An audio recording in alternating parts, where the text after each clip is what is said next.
Question number 27 देखते हैं। Question number 27 क्या बोलता है, find the simplest form of tan inverse root under 1 plus cos x plus root under 1 minus cos x divided by root under 1 plus cos x minus root under 1 minus cos x. ठीक है, तो हम लोग को इसका क्या करना है, सिंपलेस्ट फॉर्म निकालना है। तो सबसे पहले क्वेश्चंस देख लेते हैं और मतलब वो जो लिखा हुआ है सो, और यहाँ पे दिया हुआ है हमको एंगल के बारे में। एक्स जो बिलोंग्स कर रहा है वो पाई से 3π/2, मतलब कहने का मतलब ये हो गया कि यहाँ पे आप जानते हैं ये 0 होता है, ये π/2 होता है, ये पाई होता है और ये 3π/2 होता है। तो पाई से 3π/2 कहने का मतलब जो एंगल है वो किस में बिलोंग्स कर रहा है, वो थर्ड क्वाड्रेंट में बिलोंग्स कर रहा है। तो थर्ड क्वाड्रेंट में हम लोग जानते हैं यहाँ पे सिर्फ tan थीटा और cot थीटा पॉजिटिव होता है। इसके अलावा बाकी trigonometric function sine, cosec, cos और सेक ये नेगेटिव होता है। मतलब यहाँ से जो भी फंक्शन अगर हमको निकालना रहेगा तो वहाँ से हम लोग देखेंगे कि ये जो अगर साइन एक्स निकालना होगा, कॉस एक्स निकालना होगा, सेक एक्स निकालना होगा या कोसेक एक्स निकालना होगा तो उसका वैल्यू नेगेटिव आएगा।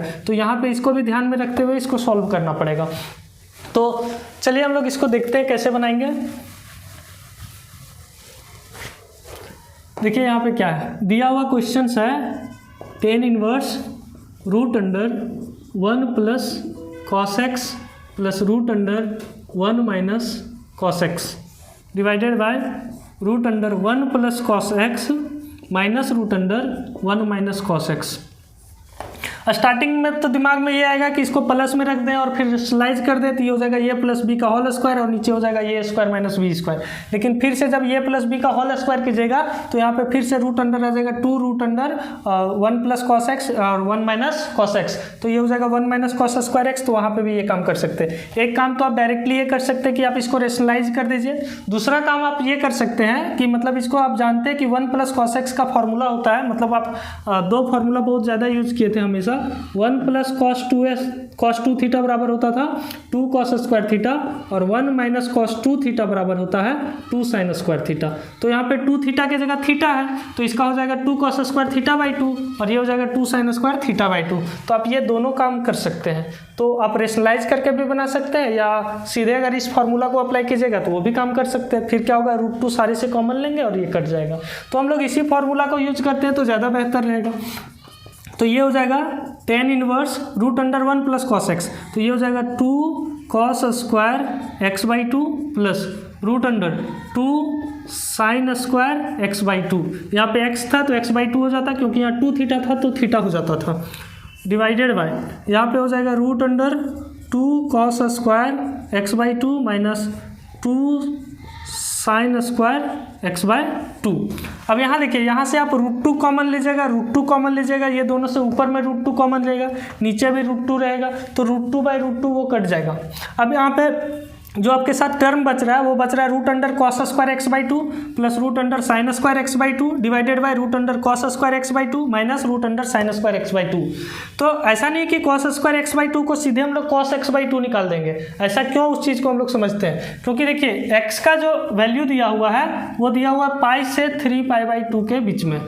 ठीक है, अब हमको x बाई 2 का निकालना है। इसका मतलब दोनों तरफ आप 2 से डिवाइड कर दीजिए तो ये हो जाएगा 3π/4। कहने का मतलब अब जो x बाई 2 बिलोंग्स कर रहा है, x जो था वो थर्ड क्वाड्रेंट में था लेकिन x बाई 2 अब थर्ड क्वाड्रेंट में नहीं है। x बाई 2 कहाँ पे है, तो ये होता है π/2 और ये होता है पाई। तो ये π/2 से 3π/4 के बीच में, इसका मतलब ये हो गया सेकेंड क्वाड्रेंट में। और सेकेंड क्वाड्रेंट में सिर्फ साइन थीटा और कोसेक थीटा पॉजिटिव होता है, मतलब साइन एक्स और कोसेक एक्स पॉजिटिव होता है। तो यहाँ पे जब आप लोग सॉल्व कीजिएगा तो यहाँ पे इस बात का ध्यान रखिएगा कि ये तो √2 हम लोग एक बार निकाल के काट चुके हैं तो वो आप लोग को समझ में आ गया होगा। तो ये जो cos स्क्वायर एक्स बाई 2 है ना, वो cos square x by 2 directly नहीं निकलेगा क्योंकि इसमें जो है सेकेंड क्वाड्रेंट में cos एक्स बाई 2 नेगेटिव होगा। तो इसका मतलब इसको हम लोग डायरेक्ट ना निकाल करके इसको ऐसे निकालेंगे, mod of cos x by 2 plus mod of sine x by 2। रूट के अंदर में जो भी निकलता है वो पॉजिटिव नंबर निकलता है। यहाँ भी हो जाएगा mod of cos x by 2 minus mod of sine x by 2। √2 सारे से कॉमन लेकर के काट दिए हैं, ये बात आप लोग को समझ में आ गया होगा। ठीक है, अब यहाँ पे देखिए mod of cos x by 2, mod के अंदर का जो नंबर रहता है वो पॉजिटिव निकालते हैं। इसको ऐसे समझिए, अगर मॉड ऑफ 5 की बात करें तो 5 होता है लेकिन मॉड ऑफ -5 भी 5 होता है। इसका मतलब क्या होता है कि पहले से एक हम लोग माइनस गुना कर देते हैं ताकि ये पॉजिटिव नंबर हो जाए। मतलब क्या हुआ कि मॉड के अंदर में अगर नेगेटिव नंबर है तो उसको पहले से मतलब हम लोग को एक और नेगेटिव साइन गुना करना पड़ता है तो जा करके वो पॉजिटिव नंबर हो जाते हैं। तो यहाँ पे आप देख सकते सकते हैं कि cos x/2 जो है, और x/2 हम लोगों का बिलोंग्स कहाँ कर रहा है, सेकेंड क्वाड्रेंट में कर रहा है। इसको हम लोग यहाँ पे अच्छे से लिख देते हैं ताकि आपको समझ में आ जाए।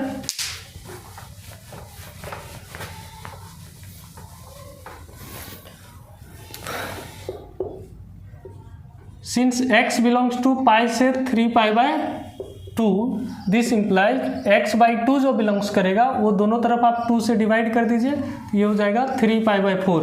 इसका मतलब हो गया x/2 lie in second quadrant, और सेकेंड क्वाड्रेंट में जब वो लाई करेगा तो वहाँ पे सिर्फ साइन x/2 जो है वो पॉजिटिव होता है, लेकिन cos x/2 जो है वो नेगेटिव होता है। तो यहाँ देखिए आपका क्या हो जाएगा, ये हो जाएगा tan inverse mod of cos x/2 है, मॉड ऑफ cos x/2 है, और यहाँ पे cos x/2 नेगेटिव है। इसका मतलब जब मॉड से बाहर निकालिएगा तो ये हो जाएगा माइनस cos x/2, ये हो जाएगा प्लस साइन x/2, क्योंकि साइन तो उस क्वाड्रेंट में पॉजिटिव ही होता है, ये हो जाएगा minus cos x/2 minus sign x/2, ये टर्म आ गया। अब ये आपके लिए ज़्यादा आसान हो गया। अब यहाँ देखिए ये क्या हो जाएगा, ये हो जाएगा tan इनवर्स। अब हम लोग क्या करते हैं ना कि इसको tan के रिस्पेक्ट में मतलब कन्वर्ट कर देते हैं। तो जो sin x/2 है यहाँ पे cos x/2 है, यहाँ भी cos x/2 sin x/2, तो न्यूमरेटर और डिनोमिनेटर को हम लोग क्या करते हैं ना cos x/2 से डिवाइड कर देते हैं। जब आप इसको cos x/2 से डिवाइड कर दीजिएगा तो यहाँ बचेगा -1, और इसको cos x/2 से डिवाइड कीजिएगा तो ये हो जाएगा tan x/2, और डिनोमिनेटर में फिर यहाँ हो जाएगा -1 माइनस tan x/2। और आप लोग जानते हैं कि 1 जो है वो tan π/4 का वैल्यू होता है, तो इसका मतलब tan of a plus b के फॉर्म में इसको कन्वर्ट किया जा सकता है। तो देखिए इसको हम लोग एक बार थोड़ा सा और अरेंज कर लेते हैं, तो ये हो जाएगा tan x/2 -1 डिवाइडेड बाय, यहाँ से हम लोग माइनस, अगर डिनोमिनेटर से अगर माइनस कॉमन ले लेते हैं, ये ऐसे रहने दीजिए इसको। तो देखिए यहाँ पे क्या होगा ना, जब डिनोमिनेटर से माइनस कॉमन ले लीजिएगा -1, तो ये बचेगा 1 प्लस tan x/2, कुछ ऐसा टर्म आ जाएगा।